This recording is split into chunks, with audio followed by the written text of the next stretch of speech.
Hello, I'm Karen, and in today's video I am sharing with you the bell gauge patchwork. This is just a continuation of the last video, and we've just got a few more little bits just to finish off the project. Okay, so for this particular pattern, we was working with the bell gauge, which is how we've made these actual bells that fit all the way around. The square in the centre is to represent Queen Elizabeth, and this is Queen Elizabeth I I'm talking about in this video. Okay, so if we look at the actual blanket itself, we've got these bells that go all the way around the edge. We've got an extra edge in. So for the actual blanket, there are 24 total bells. There's 24 holes in the actual bell gauge. To do for the measuring. There is actually 25 holes, so this piece here is the square is the 25th piece. Okay, so that was just to share that particular bit there. And if you look, when you actually add this edging on here, as you add them on, at the end of your bell, you're going to find that you get 11 stitches. So for this round to make the octagon, you get a total of 88 stitches, which was the 8 in the crochet, in the Voynich manuscript, to represent the treble crochet stitch. And if you continued on and added it on, when you add these extra edges, it turns it into a hexadecagon. Okay, so for the rest of the video is actually going to just be about realistically my evidence and proof that I'm actually showing that all of these patterns have come from the Voynich manuscript and how I've actually found the patterns. So for this particular bell that were made in the bell gauge, I said to you, so here on the actual manuscript itself, there is actually the word that actually says crochet, and just underneath it is the actual word, which is the beginning of the crochet pattern. Once you've actually made the actual bell itself, and you put it over the picture there, and you line it up with the middle thistle, you will see that there is a word through that window there, and when you turn the bell upside down, there is a window, a word through that window there. Okay, so I'm just going to move those out of the way so you can understand. So what I'm now going to do is sharing with you the translations from Voynich into English, and also to explain to you a little bit more about the complex anagram. So in the actual manuscript, this is what the word looks like. So here, this is a chain, these are chains, and that's to work into the chain space that would be representing a magic circle in this particular pattern. This here is what I've represented to be a round. If we broke that apart, it becomes, because that's joined up right in the manuscript, it becomes these symbols, which I shared in with the one, turned into the word clock and had ER, which was to represent Queen Elizabeth I. The words that you can see through those windows when I showed you, so if you have it that way around or that way around, it's both the same word. If you turn those into the English letters, you can make the word cloak, and also with a lowercase e and an r at the end. So we've got two of those, which was to do a double treble, which is the stitch that we're using is a treble crochet, and in the triangle I used a double treble crochet stitch. I've already told you about those stitches there. Yep, so the other thing I want to tell you on this one, so if you went to, the sequence of the actual making the bells, so if you got to this point here and then you added on more bells, you'd need to go 32 and then 64. If you did 8 rounds, you would need 1024 bells, which turned into the I all 8, which was the common thread that I've been following through all of this work. Please bear with me because this is going to make much more sense in a moment. And I needed 240 tassels for the edging, which made the word love, and the hexadecagon, using the complex anagrams where you rebuild the letters, makes the word, or 2 words, crochet time. So for this particular pattern, we've got the 4 sides of the square representing the 4mm crochet hook. We've got the 8 sides, which is representing the crochet stitch, and we've got crochet time. So how does this all link with Queen Elizabeth I? So there is a painting of Queen Elizabeth I, and it is called In Old Age. And in that picture, there are similar clues, the way that the clues have been working in the Shakespeare video that I showed you and in the Voynich manuscript. So I'm not sharing the image on here because there's cherubs on there, and YouTube are being funny about people not wearing any clothes. So what I'm going to do is I'm going to use my items to represent the picture to help you visualize, to understand, and to simplify things to make you see what's happening. So in that picture, You've got Queen Elizabeth, the square obviously is representing the Queen, but the Queen Elizabeth is in the centre, there's two cherubs up above her, and there is Old Father Time to this side, and there is a skeleton which is representing death to this side of her. So because we've got the two cherubs at the top, that's a double. The three characters at the bottom is a treble, so it's a double treble. So this is all linking to crochet. Then if you actually look at the Queen's dress herself, so she's got one of her arms are coming down that way round, the other arm is bent up because she's leaning against her hand. There's little tiny squares on the gems that go all the way down. There is one big one, so we're excluding that one, but the ones that are the same size down the sleeve and on the other side totals 14 gems. The number 14 is the 14 on the crochet on the bell gauge, which is where the crochet hook actually fits. She's also wearing a cloak. A cloak derives from the word clocker, which also means bell, which is another representation of bell. Down the middle of her dress, there was 9 gems in the little black square gems. 9 was, if you look at my other videos, is to represent the Queen, because Elizabeth had 9 letters in it, but it was also part of working out the alphabet because I was the 9th letter in the alphabet and was introducing the J. In between those pearls, there's in between the squares, there was 8 pearls. And also down the edge of the cloak on the sleeve there is 8 markings, which is 2 more lots of the 8s, which is the double treble. Then down the middle of, she's wearing a cloak. There are white panels down each side. On this side of there is 17 black flecks, and on this side there is 11. This is referring to number 17, which takes us back to this bell gauge, and also the fact that the Queen was she ascended the throne on the 17th of November 1558. So also in her hair, I'm just going to show you with this square. So if we just get a pen and we actually draw inside, so the holes inside the actual square. So I'm just drawing into there like that. Okay, I've run out of ink in my pen. Oh my days. No way. Sorry, my pen didn't work. Try that one again. So we're going to do this there, there, there, there, and there. There we go. So you can see, so you will see there's gems that are that shape in her hair, which are, obviously I've just showed you the holes inside the granny square. She has 2 on one side of her hair, 1 on the other. So there's a total of 3, but it's still a double treble.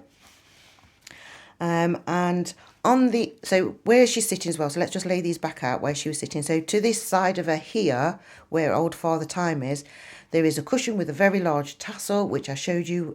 We've already done the bell tassel, and one of the cherubs is actually holding a hook. Not that it's a crochet hook, but they are holding a hook.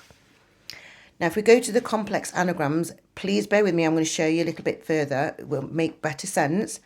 So we've got the lace collar turns into crochet square. Lace cuffs, we've got 3 symbols, which I did think it was a triangle because the pattern was found on the page of the triangle, but that could also be a capital A, so it is a gauge, which is where we've got a gauge. Death turns into the heart. If we go back to the blanket of time that I made previously and shared with you, that is made, so the hearts are made from inside the Voynich manuscript where I said it says crochet. That is the actual pattern for that bit there. She also has a red box inside there, which turns into crochet. I shared that in my other video where it's crochet. And there's a red cushion, which turns into I am crochet. She also has a book, which is open in sections, which is technically the way she's holding it is quite hard unless it's got bookmarks in it. But it does form this shape, which is the symbols for the granny pattern, okay? Which is the 3 stitches. When you write crochet patterns, they look like that. So now I'm going to go to the alphabet and explain to you what I found in the alphabet. So this is the alphabet in capital letters, and this is the alphabet in lowercase letters. They are built of portions, so these are the shapes that you need to use to be able to create the actual letters of the alphabet. So if capital letters is broken into its portions, you've got 12 of those, 13, 2 and 28. The lowercase section of the alphabet has 22 of these, 5 of those, 31 of those, and 2 of those. If you add these symbols, so the V symbols, there's 17. We'll bring back to the 17. Like I said to you before, the 17th day, that's when Queen Elizabeth I found out that she was queen. The C shapes, we've got 35 of them. 3 plus 5 equals 8, which is going back to the treble crochet stitch. We have the number 4, which was the 4mm crochet hook. And we have 59 of these straight lines down, which is the year that the Queen was coronated. Okay, so then the extra little bits that we've got is, so if we put those numbers together, we can turn those into words, which gives you the crochet and gives you the treble crochet granny pattern stitch there. If you crochet the words bell and bell, so we've got capital bell and lowercase bell, it actually crochets an ear. On one of Queen Elizabeth I's other dresses, it is covered in eyes and ears, which was another link. Okay, so that then made me think, okay, there's something more to this, and I just went one step further and I've turned the alphabet into, so all of these can also turn into crochet stitches. Okay, so the V is a V stitch, which is a treble crochet, chain 1, treble crochet. The C's equals a chain. We've broken these circles in halves because we can have that as a magic circle, but if you snap it in half, you can get 2 letter C's out of it. Okay, so this is the actual pattern. So if we made a chain of 37, I'm not telling you the whole pattern in a minute, so I've done 37, the next row has a 3, the next one has 3, so that gives us a total of 43 chains. So if you snap that 4 into halves, you get 8 of those C's, so 35 plus 8 equals 43. There is 17 of these V stitches. Yep, so if we do 17 of the V stitches, we needed to end with 1 treble crochet stitch at the end, so I've used up one of the posts there. And so what happens is, if you crochet it up, you actually make this. So it's almost like a scarf. But as you can see on my sample, I don't know if I can get it on there properly. You can't. So this section here is actually used with a smaller yarn. You can see, look, it's like curves it in and it pulled it in. So it made me see I was actually using the wrong yarn to get the correct measurements. And I know previously I've been asked about, is it the measurements, are they important? Yes, they are. So if we just get this here, just pausing one moment. Okay, I had to go and get my tape measure. Right, so I know you can't see it all properly if I do it that way around. So what I'm going to do is I'm going to try and sort of turn the camera. So I'm holding it here.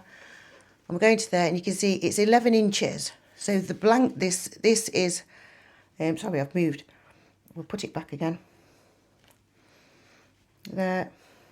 So we've got the end there and the end there. So it is actually 11 inches wide.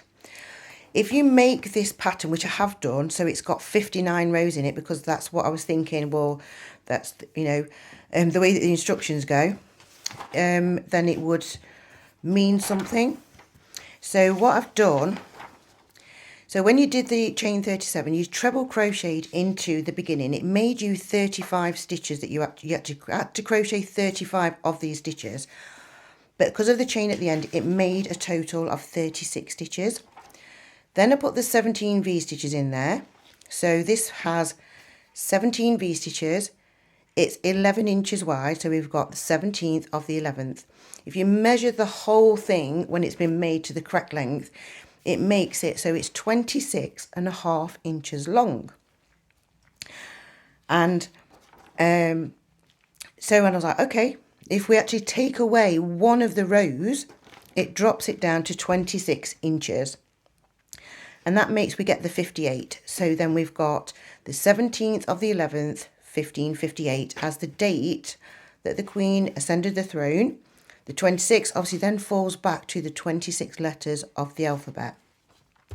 So in my last video, I said that I wanted to say that Queen Elizabeth I wrote the Voynich manuscript, that she made, so she is the inventor of the bell gauge, which she designed based on the actual bell pattern, so that they fitted together.